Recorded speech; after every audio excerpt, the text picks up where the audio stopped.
오성수의 뉴스 분석, 광주매일신문 오성수 편집국장 나오셨습니다. 어서 오십시오. 예, 안녕하십니까. 네, 오늘 안타까운 소식으로 좀 시작을 해보겠습니다. 광주형 일자리 사업 타결 직전까지 갔다가 다시 막판에 뒤집어지면서 원점으로 돌아갔죠.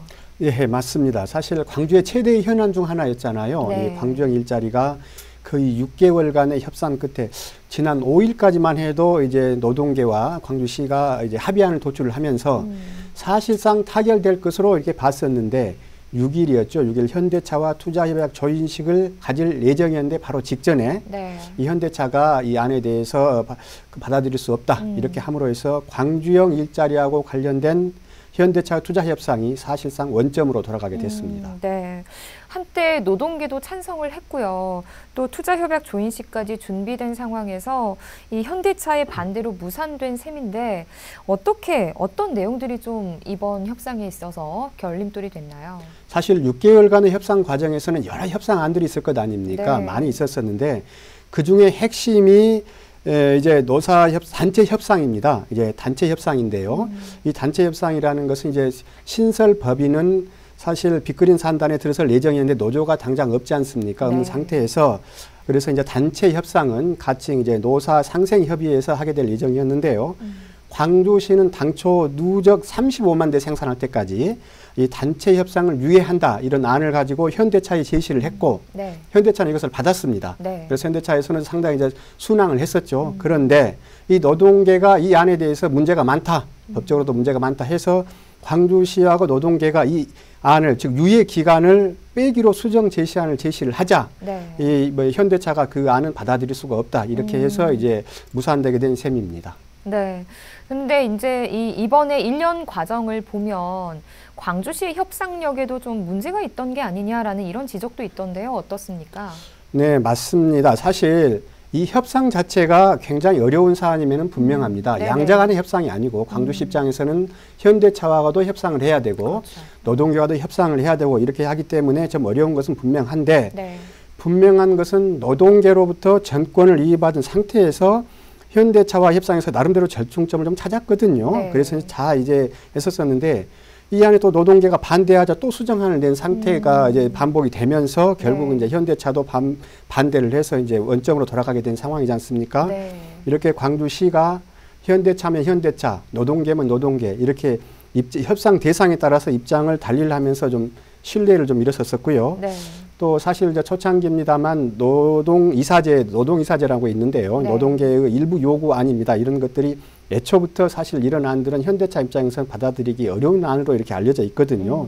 이런 안들이 내면서 협상의 주도권도 좀 잃은 상태였다. 이런 지적들이 많이 나왔습니다. 네. 결국 협상력이 떨어지고 또 이제 정기국회가 이제 폐기되기 전까지 네. 이제 타결해야 한다. 이런 조급증이 이제 가미되면서 협상이 좀 무산된 그런 셈이 됐습니다. 네, 이렇게 협상이 무산되면서 당초 6일로 예정이 됐었던 정부와 광주시 현대차 간의 이 투자 협약 조인식도 취소가 됐죠. 예, 맞습니다. 사실 이제 4일까지만 해도 이 워낙 이제 중요한 안건이기 때문에 네. 지역 언론뿐만 아니라 전국적으로 이제 굉장히 화제가 됐던 네네. 상황이잖아요. 네. 그래서 이제 6일 날 정부 관계자와 이제 다 참여하는 이제 조인식이 준비됐었습니다. 네네. 사실 이 광주형 일자리라는 게 이제 광주시 의제만은 아니거든요. 이제 대통령 공약에도 나와 있고 전국적인 이슈였는데 제가 알고 있기로는 이제 장관급은 물론이고 더 정부의 더 최고위층까지도 광주에 온다, 네. 조인식에 온다는 설이 있어서 준비했던 걸로 알고 있습니다. 네. 그래서 많은 준비를 했었는데 결국은 이 행사가 이제 전격 취소됐습니다. 네. 그럼 이제 앞으로 어떻게 되는지 궁금한데요. 광주형 일자리 사업 완전히 무산되는 건가요? 어떻게 되나요? 글쎄요, 이제 완전히 무산됐다라고 예단을 하기는 좀 어렵지만 분명한 것은 굉장히 그 협상의 동력이 떨어진 것만은 사실입니다. 네. 예, 광주시 입장에서는 이제 사안인 만큼 앞으로도 지속적으로 현대차와 협상을 통해서 현대차의 참여를 이끌어내겠다 하는 계획이고요. 현대차도 협상의 여지를 완전히 닫지는 않은 상태입니다. 네. 게다가 이제 6일이었죠. 6일 처음으로 제가 알고 있기는 처음으로 청와대에서도 이제 좀 입장을 냈거든요. 이제 청와대에서는 공식적으로 협상 주체들의 노력을 지켜보고 있다 이렇게 밝혔는데 쉽게 얘기해서 광주시와 현대차에 좀 부담이 될 만한 그런 이제 멘트이면은 네. 분명합니다만 협상 동력이 크게 좀 떨어진 상태이고 또 전적으로 이 입장이 이제 현대차의 입장에 따라서 현대차의 결정에 따라서 이제 돼 있거나 그렇지 않을 경우에는 아주 굉장히 장기적으로 갈 확률이 좀 큰 상태입니다. 물론 이제 분명한 것은 정기국회 전에 협상을 통해서 정부의 예산도 좀 확보하려고 하는 이런 광주시와 정부의 안은 이제 물 건너간 그런 셈이 됐습니다. 네. 예, 참 이 광주형 일자리 사업 여기서 끝나는 게 아니라 광주시와 노동계, 현대차가 계속해서 협상을 이어나가겠다고 하니까요. 앞으로 어떤 진척이 있을지 지켜봐야겠습니다. 자, 다음은 북구 소식입니다.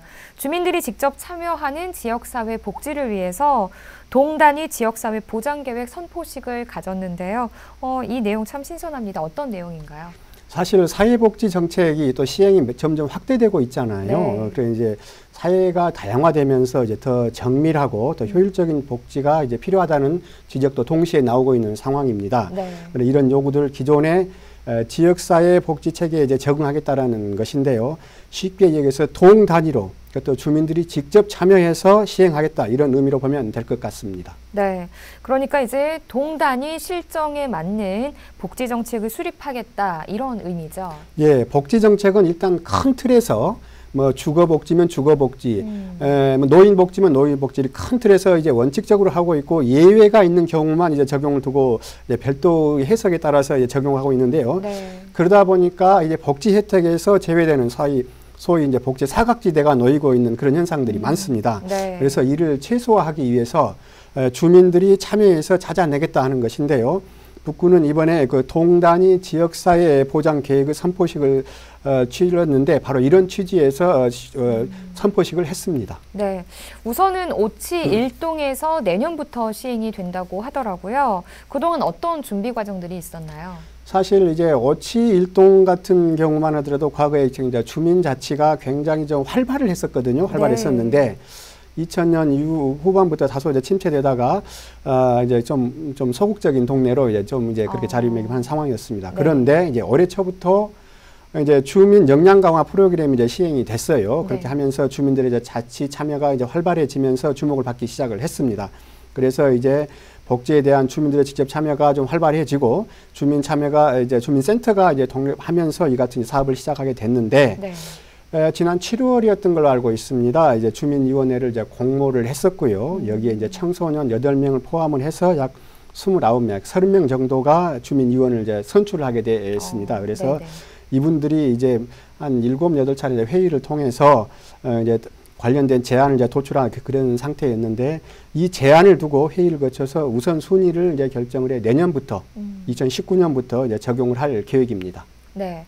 그러면 이번 북구의 지역사회 보장 계획이 수립이 되면 어떤 효과를 좀 기대해 볼 수가 있을까요? 네, 일단 해당 동에 일단 주민들이 직접 찾아낸 이제 사업들이 많거든요. 네. 그래서 만큼 이제 실생활에 와닿는 이제 효율적인 복지 사업이 이제 가능할 것으로 가장 먼저 좀 기대가 되고요. 네. 또 복지 정책을 추진하는 과정에서 주민들이 직접 이제 모니터링을 하거든요. 네. 아, 이것은 잘 됐다. 이것은 좀 보완이 필요하다. 네. 이런 모니터링을 하는 과정에서 즉각적인 이제 개선이 좀 가능해지지 않을까. 사실 복지 정책이라는 것이 이제 원론적이고 그 포괄적으로 적용되기 때문에 네. 잘못이 있더라도 좀 시정 계획이 있더라도 좀 잘 안 되는 부분들이 많거든요. 그래서 네네. 이런 분야가 좀 개선되지 않을까 하는 생각이 들고요. 무엇보다도 청년층 또 노인층 이렇게 좀 구체적으로 특화를 해서 참여를 하기 때문에 상당히 좀 맞추면 복지가 좀 바로 실생활에 적용될 것으로 이렇게 좀 기대가 되고 있습니다. 네, 참 우리 동 주민들이 만드는 우리 동을 위한 사회복지 정책, 다른 지역에서도 좀 벤치마킹 해볼 만한 그런 좋은 정책이 아닌가 싶습니다. 오성수의 뉴스 분석 여기까지 듣겠습니다. 국장님 오늘 말씀 고맙습니다. 예, 감사합니다.